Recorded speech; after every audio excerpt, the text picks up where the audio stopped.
بسم اللہ الرحمن الرحیم۔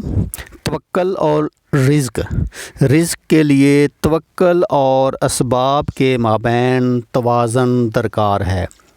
توکل تو ایسا ہو کہ سب سبب ختم ہو جائیں گے تب بھی مجھے مولا رزق پہنچا دے گا، اور اسباب کو اختیار کیا جائے یہ سوچ کر کہ اس کا ہمیں حکم دیا گیا ہے، اور اچھی نیت سے محنت عبادت ہے اس لیے کر رہے ہیں۔ ان آیات پر ذرا غور کیجئے۔ ترجمہ: اور میں نے جنات اور انسانوں کو اس کے سوا کسی اور کام کے لیے پیدا نہیں کیا کہ وہ میری عبادت کریں۔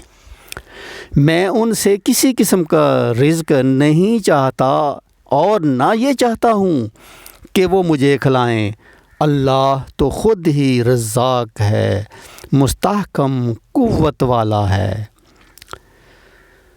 عبادت کا ایک طریقہ رزق حلال کمانا ہے تاکہ اپنے بال بچوں کی اور والدین کی ضرورت پوری کی جائے اور اللہ کے راستے میں خرچ کیا جائے۔ انسان کو عبادت کے لیے پیدا کیا گیا ہے، جس میں دیگر عبادات کے ساتھ یہ بھی شامل ہے۔ جہاں تک بات ہے رزق کو کمال لانے کی یا حاصل کرنے کی، تو اس کا انسان سے مطالبہ ہی نہیں ہے۔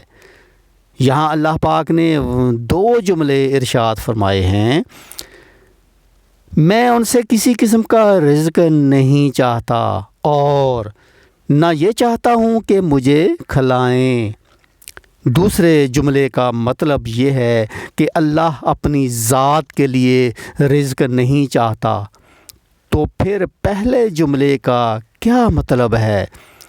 اس کا مطلب یہ بنتا ہے کہ مخلوق کے لیے بھی زبردستی نہیں کرتا کہ انہیں کھلاؤ، اور نہ ہی انسان کی اپنی ذات کے لیے کہتا ہے۔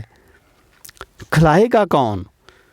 وہ اللہ کا کام ہے، وہ رزاق ہے، سو رزق دے گا۔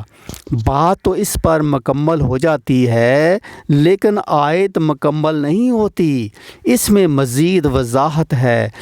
وہ قوت والا اور مستحکم ہے، یعنی اگر پوری دنیا چاہے کہ تمہارا رزق روکے تو بھی وہ دے گا، کہ نہ اس کی قوت سے آگے کوئی ہے اور نہ اس کے ارادے کے آگے کوئی چوں چراں کر سکتا ہے۔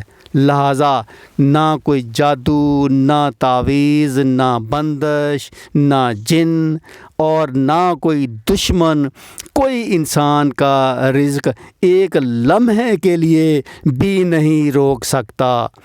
بس انسان کو اپنا کام یعنی عبادت کرنی ہے۔ اپنا کام کیے جاؤ، وہ اپنا کام کرے گا۔ اگر آپ کو یہ ویڈیو پسند آئی ہے تو واقعہ 242 کو سبسکرائب کریں اور دوستوں میں شیئر کریں۔ آپ نے آخر تک یہ ویڈیو دیکھی، آپ کا بہت بہت شکریہ۔ کمنٹس میں اپنے خیالات کا ضرور اظہار فرمائیے گا۔ السلام علیکم۔